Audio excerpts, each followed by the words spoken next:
क्या हाल चाल है बच्चों? नीट का पेपर दे के आए हो? फिजिक्स बहुत भारी भरकम तो नहीं लगा? हाँ, थोड़ा सा एनटीए ने इस बार फेर बदल तो कर दिया था पेपर के अंदर। मतलब ऐसे चैप्टर से क्वेश्चंस पूछे हैं और ज्यादा क्वेश्चंस पूछे हैं जिनसे जनरली लोग एक्सपेक्ट करते हैं कि इन चैप्टर से तो कम सवाल है। लेकिन इस बार एनटीए ने दिखाया है कि भैया आप पहले से प्री डिफाइन होकर मत जाइए कि इस चैप्टर से इतना सवाल आएगा। किसी भी चैप्टर से कितना भी क्वेश्चन आ सकता है। तो आने वाले समय के लिए बहुत बड़ी सीख है कि सब कुछ बहुत अच्छे से, बहुत ईमानदारी से और बहुत बेहतर तरह से पढ़ के जाना है, तभी जाकर पेपर निकले। जो फिजिक्स के क्वेश्चंस थे, क्वेश्चंस तो भाई ठीक है, अलग अलग चैप्टर से अलग अलग तरह से क्वेश्चंस उठाए गए थे, लेकिन वो क्वेश्चंस ट्रिकी भी थे। बहुत सारे सवाल तो ऐसे थे जिनका आंसर आप गलत कैलकुलेट करते और वो गलत कैलकुलेटेड आंसर ऑप्शन के अंदर लिखा हुआ। मतलब सोचो, तुम्हारे जो 1 10 मिनट का फिजिक्स के लिए 15 मिनट का जो तुम स्लॉट निकालते हो, उस प्रेशर सिचुएशन में तुमको ये क्वेश्चन को ढंग से पढ़ना और डिसाइड करना कि कौन सा सही आंसर होगा, इसलिए तुमको इस तरह का पेपर बनाकर दिया गया। तो थोड़ा पेपर जो बच्चा ढंग से पढ़ा होगा वो क्वेश्चंस का सही आंसर कर पाया होगा। और हैंडल करना एक्चुअल में बिल्कुल बिल्कुल।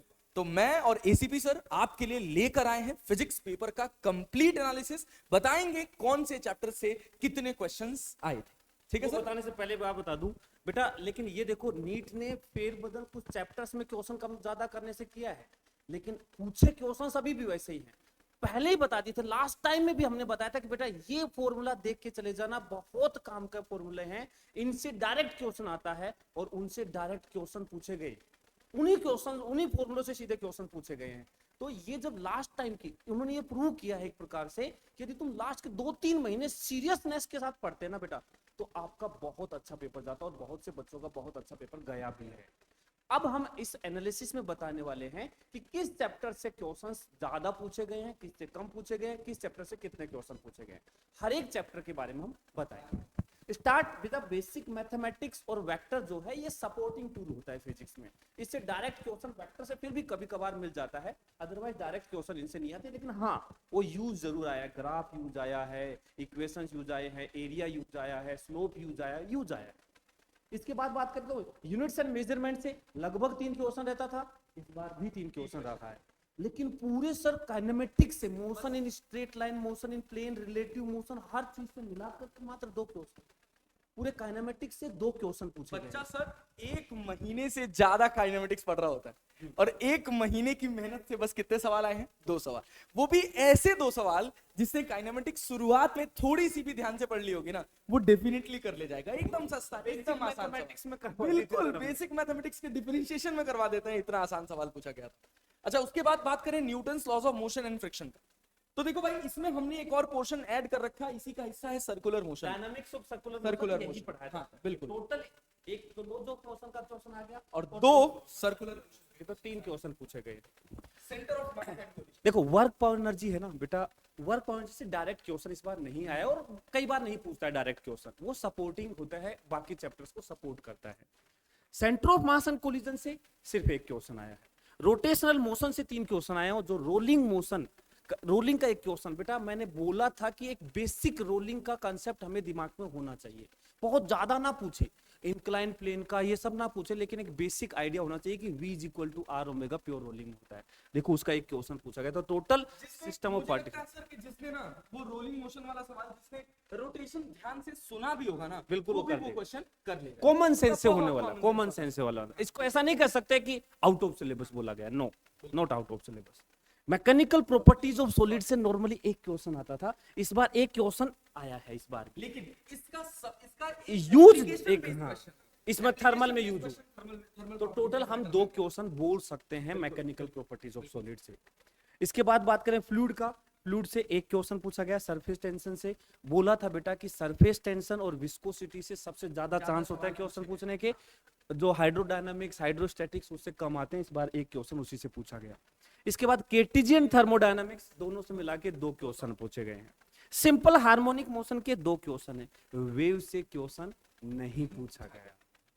पहले 4-5 साल पहले अच्छे क्वेश्चन पूछे जाते थे वेव से, लेकिन पिछले 4-5 साल का ट्रेंड देखते हैं तो वेव से क्वेश्चन कम होते गए। आगे बढ़ते हैं मतलब 12th मैं वाले देख रहा था पोर्शन सर, मैं लास्ट ईयर के पेपर्स देख रहा था, तो लास्ट ईयर के पेपर्स में वेव्स के क्वेश्चन मिल जाते थे, ऑर्गन पाइप का एक सवाल तो मिल ही जाता था। हाँ हाँ, रेजोनेंस ट्यूब का चाहे ऑर्गन पाइप का एक क्वेश्चन देखने को मिल ही जाता था, बट इस बार वो एक क्वेश्चन भी नहीं पूछा गया है। तो अब बात करें 12वीं क्लास वाले हिस्से, सबसे पहला वाला part electric charge and field, इससे एक भी सवाल नहीं, जबकि बच्चा कितनी मेहनत करता है इस चैप्टर के पीछे। लगभग हम 15-20 दिन 25 दिन यही पढ़ते रहते हैं, electric charges and electric field. हाँ बिल्कुल। अब अगर ये तुमको अच्छे से आया होगा तभी तुम इस हिस्से को अच्छे से कवर कर पाओगे। और कैपेसिटेंस और पोटेंशियल दोनों जगह इन्होंने ऊपर वाली पूरी कसर निकाल ली। ठीक है, इसी वजह से हम लोग इस पूरे हिस्से को इलेक्ट्रोस्टैटिक्स कह के पढ़ाते हैं, ताकि ये पूरा हिस्सा एक साथ पढ़ो, 3 से 4 सवाल तुमको देखने को मिल ही जाएगा। इसका मतलब ये नहीं है कि ये काम का नहीं है, बिल्कुल बिल्कुल बिल्कुल। और क्या सर, और क्या। उसके बाद बात करते हैं ग्रेविटेशन का। ग्रेविटेशन बहुत छोटा चैप्टर है और उससे एक्सपेक्टेड भी रहता है कि 2 सवाल आएगा, तो 2 सवाल आया भी था। और करंट इलेक्ट्रिसिटी बढ़िया पॉपुलर चैप्टर है भाई, आसान चैप्टर है, सबको बताया जाता है कि इससे क्वेश्चंस आते हैं 3 या 4 और 3 सवाल आए। हाँ, कुछ चैप्टर्स हैं जो अचंभित करने वाले हैं, तो उसके लिए बने रहिए। हाँ, इसके बाद बात आती है magnetism and magnetic effect of current की।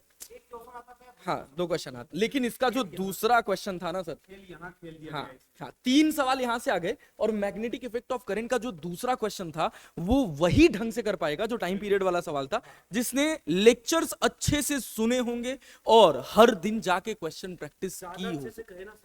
वो क्वेश्चन भी इसमें इंक्लूड होता है मैग्नेटिज्म एंड मैटर में, क्योंकि बार मैग्नेट के साथ उसको पढ़ाया जाता है। तो टोटल वैसे कैलकुलेट करें तो इसे 4 क्वेश्चन हो गए बेटा। एक छोटा सा चैप्टर जो मुश्किल से 2 लेक्चर का है, उससे 4 क्वेश्चन पूछे जा रहे हैं। कितना इंपॉर्टेंट हो चुका है वो चैप्टर। इसके बाद इलेक्ट्रोमैग्नेटिक इंडक्शन और अल्टरनेटिंग करंट दोनों के मिला के टोटल 3 क्वेश्चन पूछे गए। इलेक्ट्रोमैग्नेटिक वेव से देखो फिर से मुश्किल से 2 लेक्चर का चैप्टर है और 2 क्वेश्चन यहाँ से पूछे गए। बहुत आसान और चिल्ला के कहते हैं बेटा कि ये चैप्टर बहुत इंपॉर्टेंट है, इससे क्वेश्चन पूछा जाता है, थ्योरेटिकल क्वेश्चन आ जाता है। एक डिस्प्लेसमेंट करंट का कितना आसान सा क्वेश्चन आ गया। मतलब यदि बेसिक पढ़ा है ना उन चैप्टर में, यदि तुमने एक 1 शॉट भी देखा है ना यार इसका, तो ये क्वेश्चन तो कभी गलत नहीं करके आओ। रे ऑप्टिक्स इतना बड़ा चैप्टर है, 2 क्वेश्चन पूछे गए, एक प्रिज्म का क्वेश्चन पूछा गया और एक ऑप्टिकल इंस्ट्रूमेंट। सोचने वाली बात है। ऑप्टिकल इंस्ट्रूमेंट के लिए बोल दिया था कि बेटा ये फॉर्मूला रट के चले जाओ, सिंपल सादा। अब वही सोचने वाली बात है सर कि हम लगभग 1 महीना ऑप्टिक्स पढ़ते हैं, बिल्कुल, और हम लगभग 2 से 3 क्लास मैक्सिमम इलेक्ट्रोमैग्नेटिक मान के चलो, और दोनों से कितने सवाल आ गए? 2।